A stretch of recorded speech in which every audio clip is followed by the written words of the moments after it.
So I want to tell you a little bit about Danielle. Danielle Demetria East is an installation artist, bookbinder, and poet. Her work explores the complexities of being a Black woman through themes of Southern Blackness, hair politics, and Afrofuturism. She is originally from Grange, Texas, and is a graduate of the University of Mary Hardin Baylor.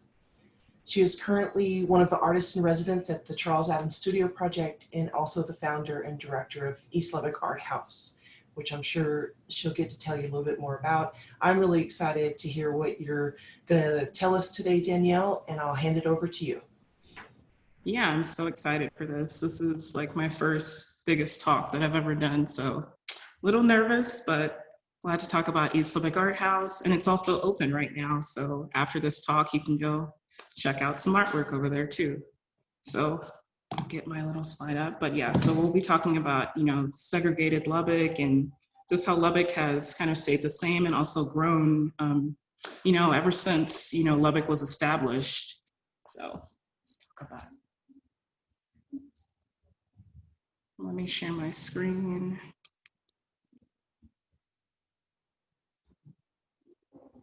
And then I'll also talk about some local artists and artists from Texas too, because I just love artists. And then if y'all hear any like weird noises, I live at the Charles Adams Studio Project, so I have like 6 other neighbors that are also artists, musicians, so they're like 24/7 like working on something. So we're going to be talking about why East Lubbock matters and art and activism in a segregated city. So it's not a new movement, the Black Lives Matter movement. I didn't really get interested in it until, I guess, probably last year and this year. And it's more of like not really connecting with the organization itself, but connecting with the idea of Black Lives Matter and Brown Lives Matter. And with the protests that were going on this year, especially at the Tim Cole statue at 19th and University, it was a lot of protests going on. It was just days and days of protesting. And it was kind of a thing that my friends saw and I saw that, people were saying Black Lives Matter, but you didn't really see Black people at the protest or people really talking about the Black people that were our neighbors in Lubbock. So I've been really interested in like helping to promote East Lubbock, showing that East Lubbock matters and that the Black people in East Lubbock matter, because a lot of them, they saw the protests going on, but they didn't really feel included in what was going on. They didn't really know when the protests were happening, know what was going on. None of them were invited. So it's kind of, and also there's about 6 miles in between where the Tim Cole statue is by TTU and East Lubbock. And a lot of people that live in East Lubbock were not able to get to the protests because a lot of them don't have proper transportation, older community, and COVID-19 was happening too. So this is why I'm so interested in talking about East Lubbock and how it's a segregated city. But first, I wanted to kind of promote some artists that I'm really connected to and that I'm friends with a lot of them. So you can look them up on Instagram, Facebook. The first few, I started an art collective with them. So we wanted to do a show at 5NJ Gallery in Lubbock, but it kind of didn't go through with, COVID and everything. But all of these artists are from Texas. A lot of them live in Dallas. One of my friends, she lives in Belton, Texas, where I went to school at. And some are from Austin, and they're all really good artists. And if you're interested in promoting artists as a way of activism, you can contact any of them. They all sell affordable art too, which is amazing. And they're all artists of color too. So also I wanted to kind of go over the ideas of what an activist is, a protester, someone who's anti-racist, and an organizer.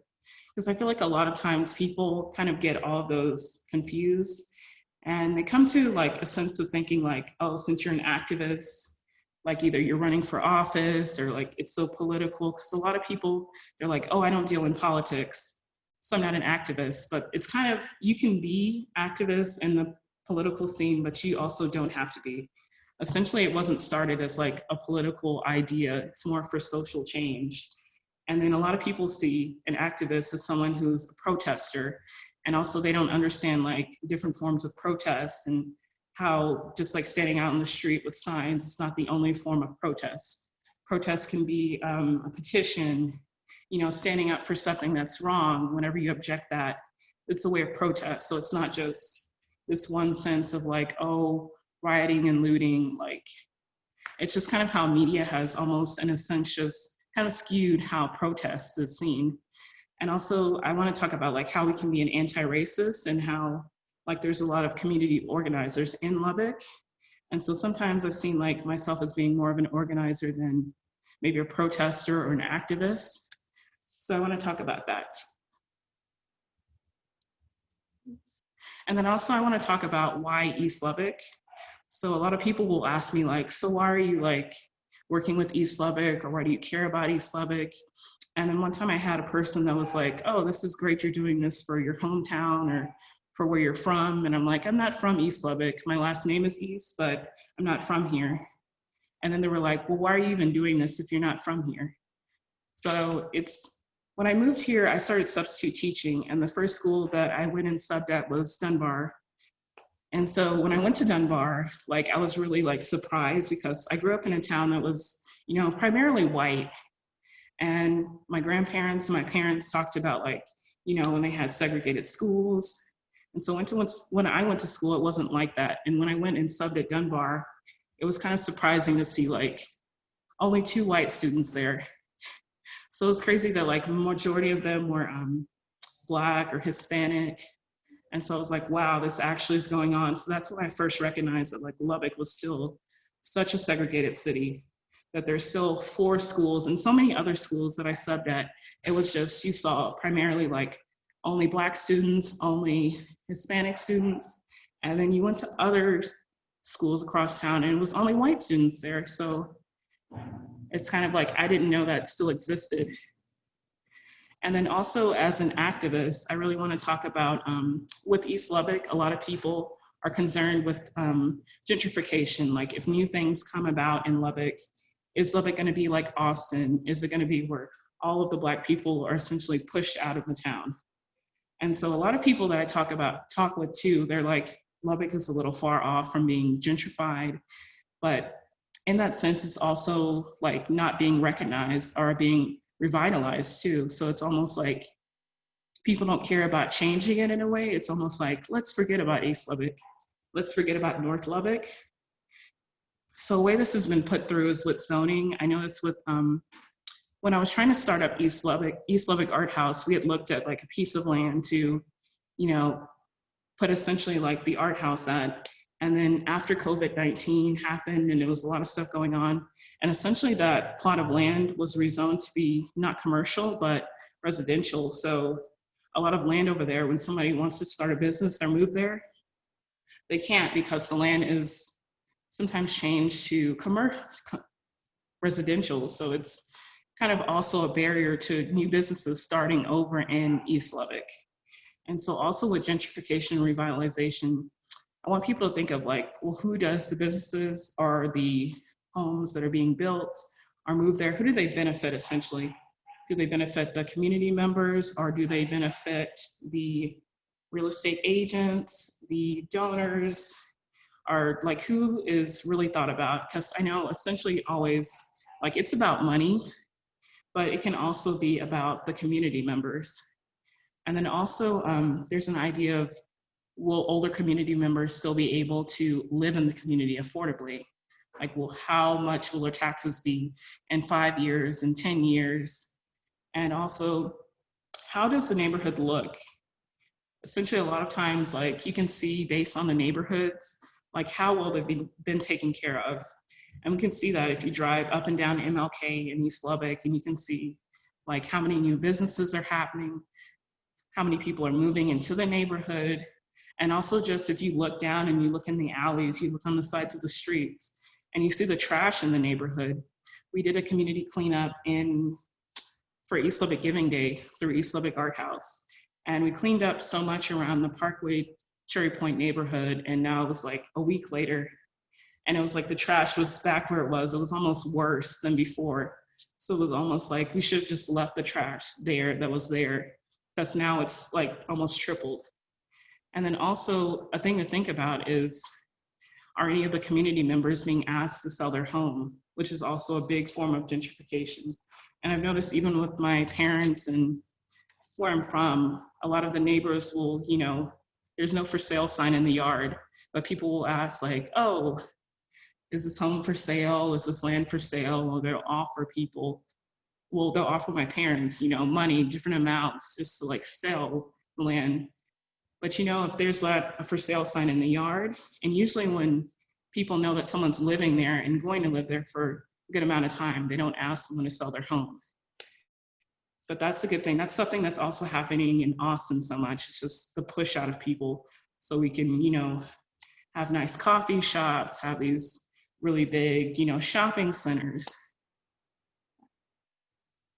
And then also talk about East Lubbock. A lot of people really don't understand like where East Lubbock is.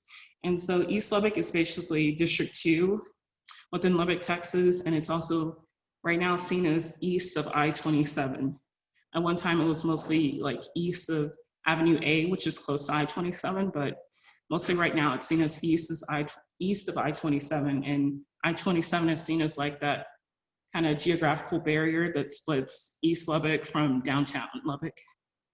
And so there's also about, I'd say like 8 neighborhoods within East Lubbock, but the bigger ones are Chapman Hill, Parkway Cherry Point neighborhood, Dunbar Manhattan, and also Yellow House Cannon. And Parkway Cherry Point is where East Lubbock Art House sits. So Parkway Cherry Point is basically at the intersection of Parkway and MLK. And then also the population of East Lubbock is about 33,000 right now. And most people think like, when they think of East Lubbock, they think of, oh, a Black community, because it was historically that way. But right now it's essentially about 50% Hispanic right now, and also a good amount of white community members also live in East Lubbock.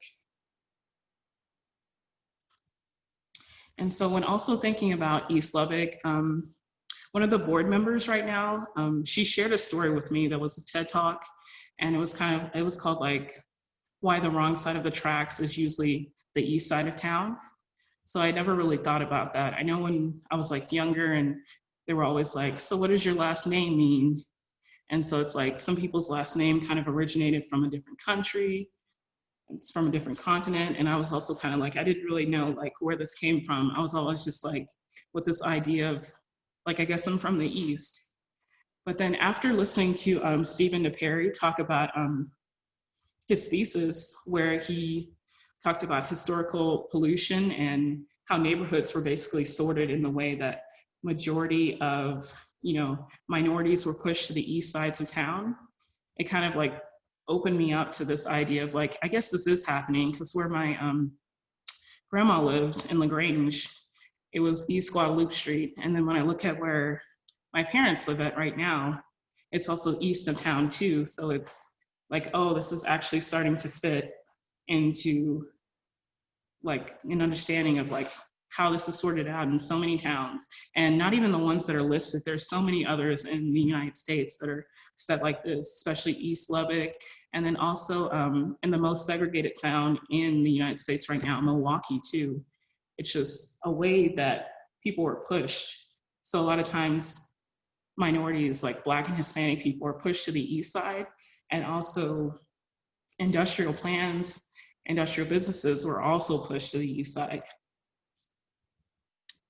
And then one way to kind of put everything into perspective was in 1923. The mayor at the time in Lubbock put in an ordinance called Ordinance number 223. And basically it said that all the Black people in town were forced to live on the east side of town. So this is a good portion, probably the main part of it, because it was about, I guess, 5 or 6 sections. But it just basically said that no one could live past, Avenue C. And then you can't live, so it was basically kind of a barricade of, Black people couldn't live, outside of this, even if you were like outside of 1/8, even if you had 1/8 of Negro blood. And so that ordinance also didn't, I guess, not get stopped essentially, but just get redacted until like the late 70s, 80s. But even if, not having that in place, it's still, a lot of people aren't able to move outside of East Lubbock, even now.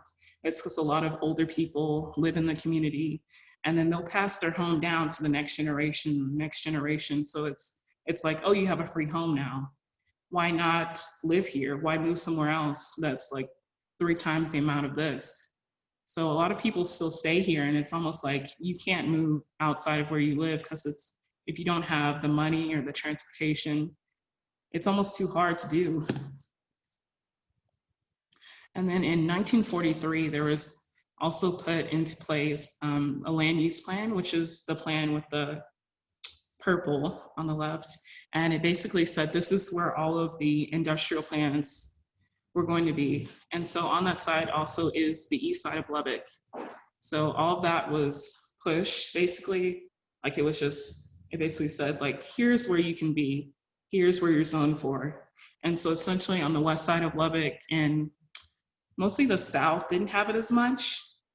It was like, you couldn't have industrial work done on that side of town.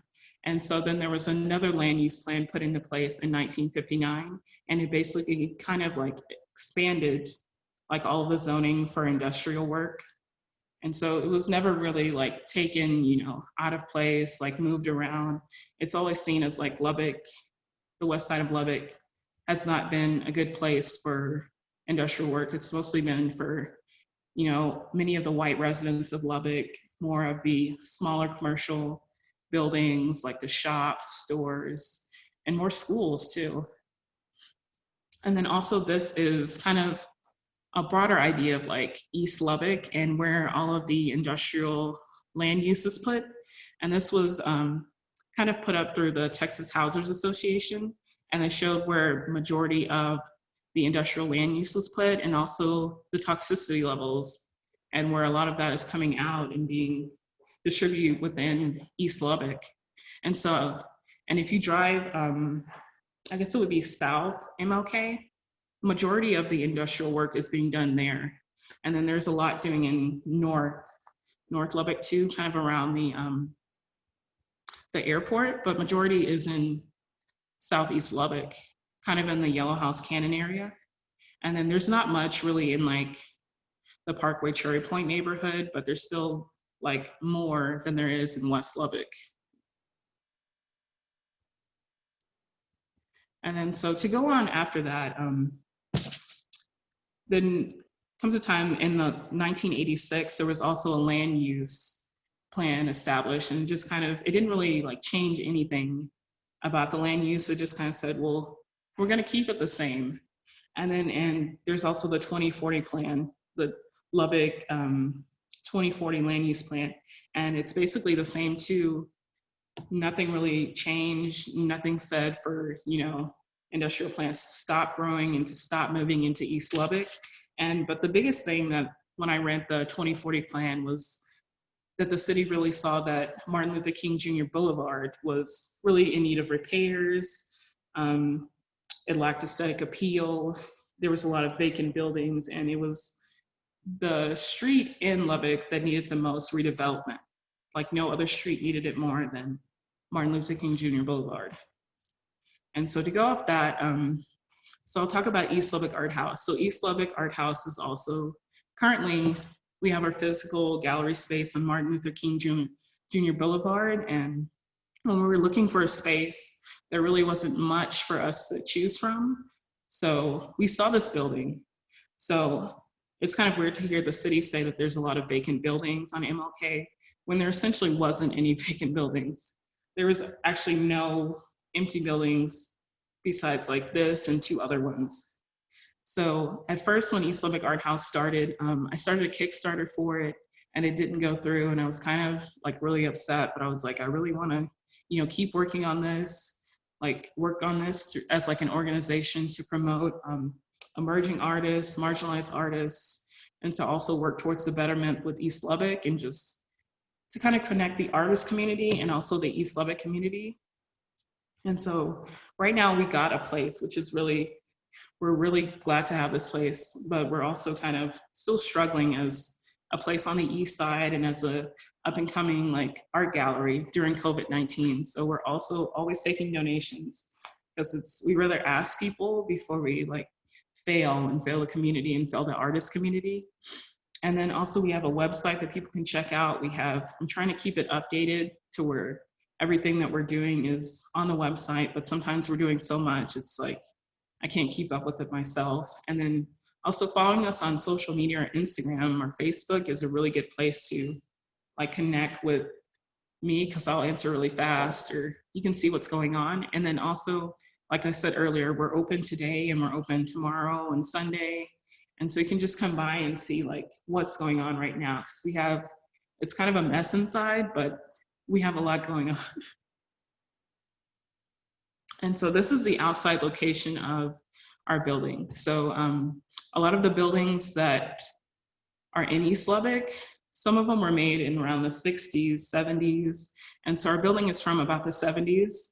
And so it's had a lot of different, businesses. It used to be a club there, a barber shop. And so there hadn't been like anyone who actually occupied the space in a few years. So we were really like happy and excited to really become a part of East Lubbock. Because East Lubbock, this is kind of their first art gallery, kind of outside of the Cabell Museum of African American Art, but we really saw ourselves as more of a gallery space of like rotating exhibitions, artist opportunities, and also the opportunity to give out free art supplies to people living within the community. And so also this is Lilly, and Lilly also, she's always at the art house. So right now she's kind of our gallery intern, and she's also doing a lot, with East Lubbock and also East Lubbock Art House. Because at first she just wanted to kind of just like volunteer and help. And I was like, I felt like it was like a need within the community to like put, economic growth within the community.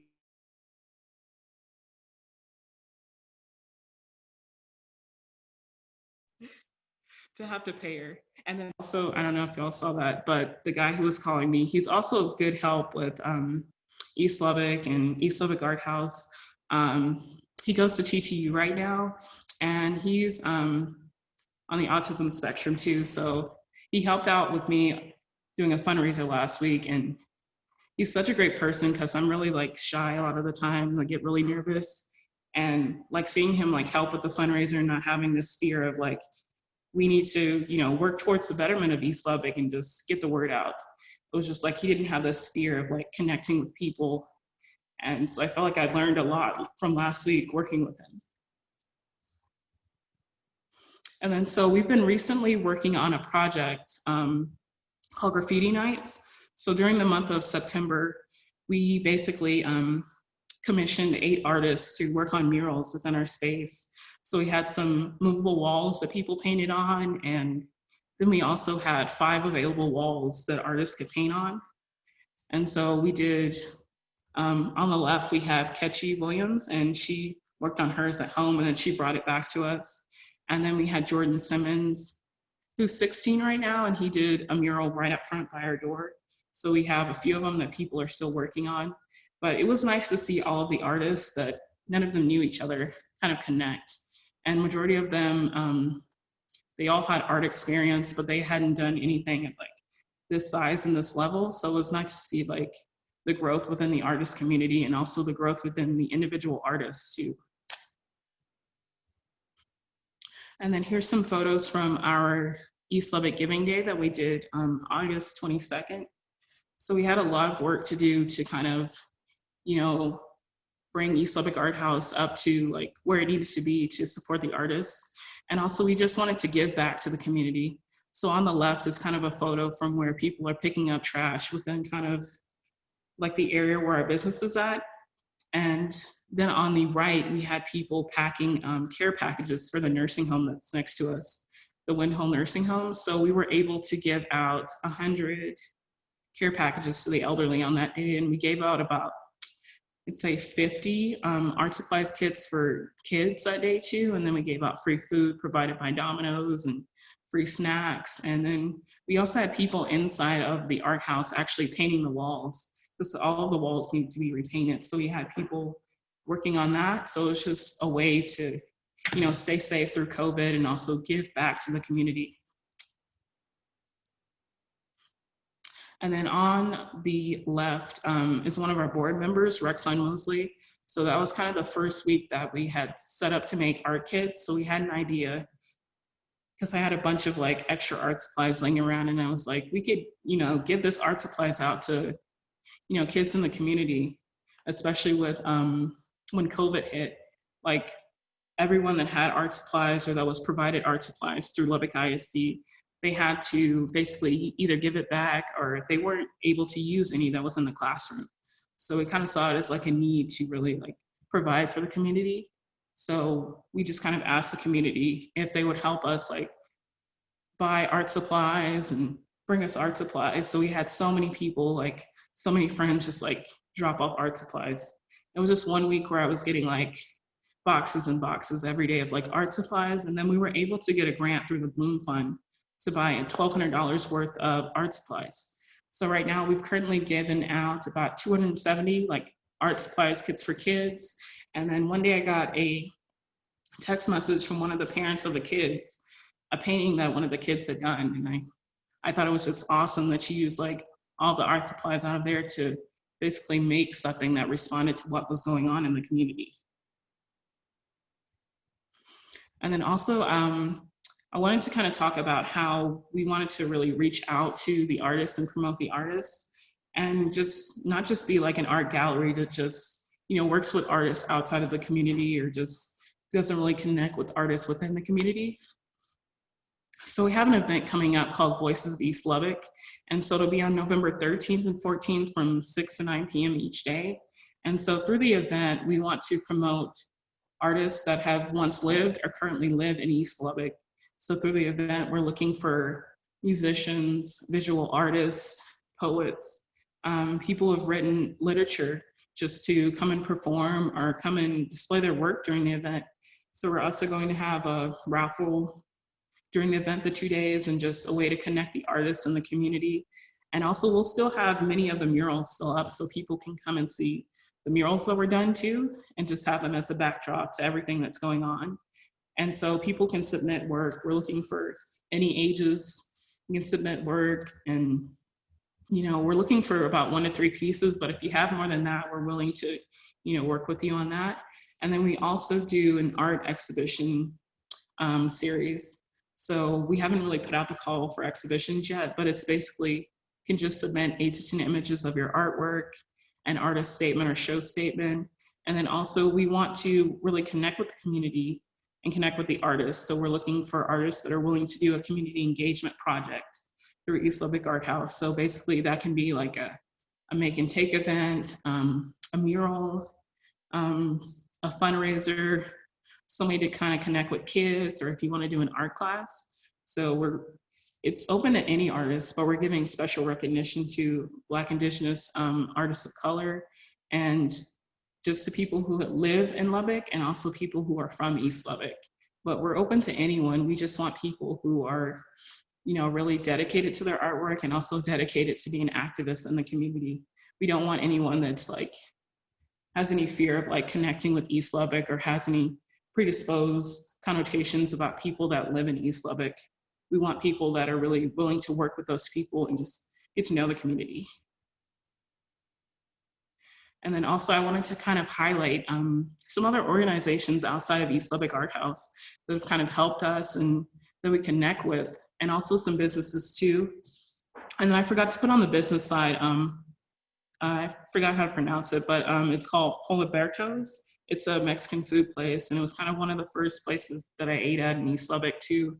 So it's just, there's a few businesses that are owned by people of color in East Lubbock. So as I work with East Lubbock and work as a director, I really want to also not just, work with the arts and how we can, benefit from the community. I want to work with people of color that want to have a business in the community. So we're also working with one of my friends to rent out some rooms in East Lubbock Art House so she can start her business and have a physical space for her business in East Lubbock. So we're not just, just working towards what we want to do. We really want to help people that want to help the community and help themselves. And so all of the organizations on the list are, really, really good organizations, especially the Lubbock NAACP. And also the Children's Home of Lubbock. We've given so much art supplies and different things to the Children's Home of Lubbock. And also if you've ever like tried to come over to East Lubbock Art House and you've gotten the address mixed up, you probably went to the Guadalupe Parkway Center, because we share the address with them, which is kind of a little weird, but we're on the other side of MLK from them. And then also I wanted to talk about some art institutions that I was inspired by when I was starting East Lubbock Art House. So the biggest one was Project Row Houses. So I guess it started about 22 years ago by a guy named Rick Lowe. And so he was basically working with the city, and they were working on plans to kind of revitalize the Third Ward. And so they had a bunch of shotgun houses that were still in the neighborhood, and everyone was saying like, oh, these need to be torn down. They're like an eyesore for Houston. And he was thinking like, we can't tear these down. They have such a rich history and they can be used in some way. So right now, they're used to have artist series where artists can do installations in the inside. And they also use many of them to, as a home for single mothers in the neighborhood. So I was really inspired by how they not only connect with the artist community, they also connect with the mothers in the neighborhood. And then all the other ones are really good institutions. Majority of them are from Texas, except for the Crenshaw Dairy Mart. And I was also inspired by them because they're also doing an initiative where they're giving out art supplies for kids too. And they're also, they started doing that, and now they're starting to give out free food in the neighborhood too. And they do so much to connect their neighborhood and just give back to the children within their neighborhood. And then I just wanted to kind of like go over some ways that people can be an activist in the community if you're an artist or if you're willing to support the arts. So one good way is to kind of donate. So a lot of the art galleries like East Lubbock Art House are a nonprofit. So we're looking for donations, and we're run through either grants or donations. And so that's how we get our biggest funding. And so another way is to volunteer. Like sometimes it's kind of hard right now with COVID to volunteer. A lot of places aren't looking for more volunteers, but essentially there'll be a time when COVID's not here. So there are places looking for volunteers, and a lot of times like people will put out calls for volunteers and not that many people will show up. So it's just a way to like keep your eye to the ear to the ground, just listen and see when people need volunteers. Especially in Lubbock, there's a lot of need for community cleanups. So if you're like looking for a way to be a part of the community, you can join a Facebook group, just follow different organizations on Instagram. Volunteer Lubbock has a lot of volunteer opportunities. So if you go to their website or if you go to their Instagram, you can find out how to be a part of the community. And then also just spreading the word, following people on Instagram and Facebook, and just like telling your friend about it or telling a family member is just, it goes a long way. And then also listening to podcasts. There's so many podcasts out there, just perfect. A lot of times, especially when George Floyd was killed, it was like a lot of people were so concerned with what was going on. They would like ask, like, I had it a lot, and a lot of friends had it. It was like a lot of our white friends would be like, oh, how are you doing? Oh, how can I, help out in the community? And it was almost a little annoying to a point where it was like, well, I still have stuff to do. I can't just be like someone that can answer all of your questions when there's resources out to do that. So it's just, there's so many podcasts out that you can Google about different topics that you want to listen to. And also there are so many books out that are answering the questions that you want to know about, and just Google stuff. That's the perfect thing to do. And then also just to buy artwork from artists. I mean, it doesn't have to be an artist of color. It can be just local artists that are looking for just a way to make money off of what they love to do. And then my last thing is just to, there's a text called the Combahee River Collective Statement. So they were a collective of Black women artists that started in about the 70s and 80s. And so they were really active in the community, not just so much focused on like, making pretty work or making work that would sell, but making work that made a statement and talked about their identity. So it's a really good statement to read if you're interested in like learning about Black women artists and artists that kind of, started out in this activist movement. And then also locally, if you want to be active in the arts, here's 3 good art studios and art galleries that are currently established and all run by artists of color. So the Gray Eye Studio and Gallery, it's right down the street from me on Mac Davis Lane. And so it's started by a friend, Kelly, and she also rents out studios there. So if you're looking for an art studio, it's a perfect place for an art studio. And it's right down from where the First Friday Art Trails was. And so all the other ones are really great. They're run by really good artists. And then a thing is just to, like I said, just to purchase work for artists and purchase work from artists of color and also female artists in Lubbock. There's so many out there that they sell work from like $10 to $100. So it's nothing really big. It's nothing that'll like take from your budget too much. And also there's an upcoming art market at Luca on November 28th. And I believe it's going to be from about, I think like 9 to 4 o'clock. And they did it last year. So there's a lot of affordable art there. And it's a way to support Luca, which is another nonprofit art organization, and to support the artists. And then also, like I said earlier, to attend, not just submit work, if you're not able to submit work to the event for the Voice of East Lubbock, just to, attend the event and also donate towards the event. We're looking for raffle items. So if you have a business and you want it to be promoted during the event, we're looking for that. But just to come out to the event, we love when people just come out and like learn about artists and, learn about what we're doing at East Lubbock Art House. And then the biggest thing is to attend the First Friday Art Trails, because that's how you can meet the most artists. But it's not that COVID, it's kind of canceled right now, but it's also done virtually through Luca also. And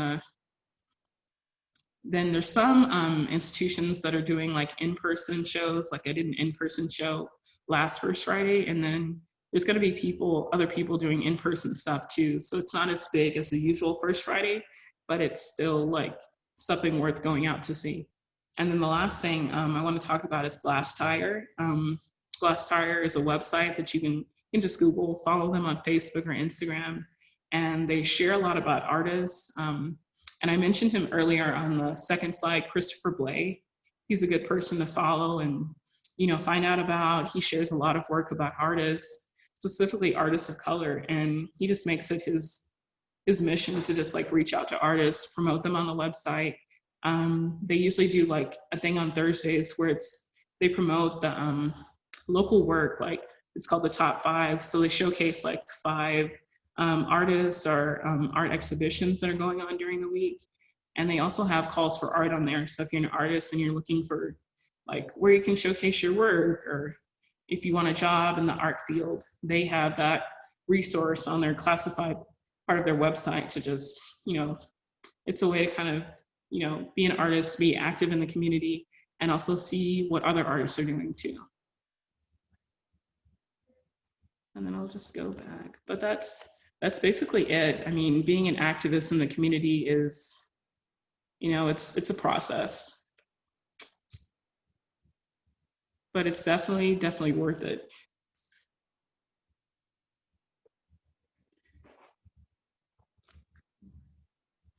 But yeah, and then I guess I'll turn it back over to Tricia, and Tricia knows what to do too. All right, thank you. Thank you so much, Danielle. I am having a little bit of connection issues, just so you know, Joe. So want to give you a heads up on there. Okay. Yeah, thank you so much. We've gotten one question. I think you sort of answered it, but maybe you could give more detail.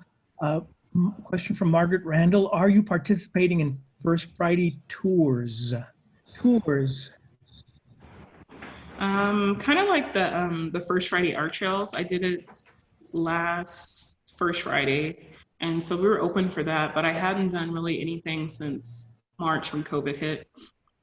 And I'm also just like, if you want to see some work that I'm working on, and then I have the work up in my gallery right now. It's a show called Wiki How to Run for President. So it's a show of 35, artists, female artists from Lubbock, Texas, that are under 35 years old. Basically people that haven't been president yet or aren't able to run for president. So it's some really good work. I have a few pieces in the show. I had a lot of friends that put work in the show, and they all kind of responded to the current climate that's going on right now, and just, about, what it means to run for president, and also what it means to have a president like Donald Trump in office. Okay, so it looks like there's another question here, Joe, a few others coming in. Oh, yeah. Let's see. Courtney Tyler asks, what podcast are you listening to now? Yeah, so I basically started working on a podcast with some of my friends called We Hear Collective. So you can find it on Spotify, Apple Music, Apple Play, just wherever. And so it's basically Black women artists from Texas, and we talk about different topics right now. And then through the Lubbock Compact, I was able to be a part of their first episode. And I guess it's just Lubbock Compact Radio on Spotify, but they're basically talking about a lot of the disparities that are going on in Lubbock. And it's kind of spearheaded through a friend, David Puga. And so he kind of is just talking about what's going on in Lubbock and how Lubbock is, segregated and staying the same. Great. Let's see. Sungmi Yu is asking, what do you think the role of the art house in East Lubbock is beyond the fundraising for the community? I kind of see it as not just a place for art, but just a place of community. Where we're at right now is kind of, it's a weird location. There's a business there on the same block with us that gets so much traffic, and just a lot of times people won't know like what's going on in the community, and then they'll like accidentally stop in the art house and they'll be like, oh, what's going on? And then they'll find out, like who some of these artists are, like what people are doing in the community. And then sometimes we'll give out like free food and snacks. So many people will learn about what's going on. And then also I feel like as we grow, we want to kind of benefit more of the displaced community and homeless community. There's a big homeless community around where we're at. So we want to be like a beacon for these people, like a safe space, not just, we have art on display, but we also have like a way to provide for people that, if they need it, they can get it if they want it. Great. Let's see, from Kate Peasley, we get the question, can you talk about why art as a field is especially well suited to intersect with social justice and activism? Yeah, so I think, when I was started studying art in college, I kind of had this feeling like I was taking these classes, and then I was like, I just don't feel like I'm a good artist or drawer, illustrator, and I kind of felt like I was trying to also be a part of these different clubs and associations in college, like the Black Student Association, and I just didn't really know how to actively promote my identity, tell people about my identity, and just, be a part of these communities. So I felt that art was kind of the easiest way to do it, because I started working on a project where I was photographing people, Black students on campus, and kind of asking them how they felt about being at UMHB, the University of Mary Hardin Baylor. And so I felt like it's an easier way to kind of connect with people almost, and kind of, get an understanding of where they come from, and how they feel in the community and how comfortable they are in the community. So it's, we can use art to kind of do that. And it's also kind of like a barrier. I did it when I was in high school too. I was on yearbook, and I wouldn't have gone to a lot of things like the football games or different events if I didn't have a camera. So it's kind of just this midway into connecting with people and talking to people. So I just feel like it's, even if you don't do photography, or you're not an installation artist, or you can do different things to kind of connect with people, and just you can still be passionate about your work, and just also be like, hey, I want to make this to support other people, or to just talk about topics that are going on. And sometimes you can make work that's not really talking about a specific identity. You can make it pretty, and then do a fundraiser, just be I'm, taking 50% of this work that's being sold and giving it to an organization And it doesn't even have to be for Lubbock or East Lubbock, for any organization. So we have a couple of questions about the media that you work in. So I think most of the questions are coming from students and they want to know about the visual art media, but we also have Carol Flukiger asking about the poetry you do. So maybe you could address, your visual art practice and your other practices. Yeah, so I make installations, so I kind of think of them as like found object sculptures. So I usually work with like medias. I started working with like mediums that were really connected to like Black identity, like things that had to do with hair. So I use a lot of like synthetic hair in my work, Black hair tools, different things that really connect to like Black identity and specifically being a Black woman. And so at one time I was using a lot of stuff that my grandparents had owned and stuff from like my mom's house. So things that were just kind of specific to like what they had owned, and also just kind of really like recognize who they were as a people. And so now I still work with those mediums, but I really love found objects. So I'm really big on just like finding random stuff like in the neighborhood or downtown. And I've been working with a lot of materials that I find in East Lubbock also, and putting those in my work. And I've just, outside of those materials, I like to go to thrift stores and find different objects. And it's kind of, I don't really know what I'm going to make until I kind of have that object with me. And then I also use a lot of like glitter in my work, if you've seen it now. So I use a lot of glitter, and I've started using a lot of like pink to kind of, recognize like femininity and Black femininity, and also be kind of a little grungy and just almost extra. And with my poetry, I kind of like, it's almost like found object too, because I don't know what I'm going to write about until I kind of have the words. Like I kind of look for words, I look for different ideas and themes, and then I kind of just, like I start writing stuff down, and then I essentially kind of start putting a puzzle together. And so it's not really finished ever, but it's almost just at a place where I'm comfortable with it. Great. Here's another question from Britta Anderson. So she says, thank you for sharing with us and all of your work with the community. And the question is, what do you see as the responsibility of Texas Tech as an institution to connect with the wider community, especially East Lubbock? Yeah, so I've been doing a lot of research on the East Lubbock Promise neighborhood initiative. So I had a friend that was talking about this a while ago, and I never really thought anything about it. And then I heard someone else talking about it, and just how there was a grant put forth through Texas Tech to really help East Lubbock. And then I heard a lot of people that were kind of complaining about the program, and just how, and I've also heard a lot of complaints with people that live in Lubbock, because a lot of them are kind of like, they see TTU and students as like people who use like East Lubbock as a way to like further themselves in their career. Like they'll do research on East Lubbock, they'll work in the community, and once they get their degree, once they get, further in the career, they'll just basically like drop everything they were working on and leave the community, never go back to the community. So I really see like TTU as almost being like a spearhead to get stuff started in the community and not just leave it.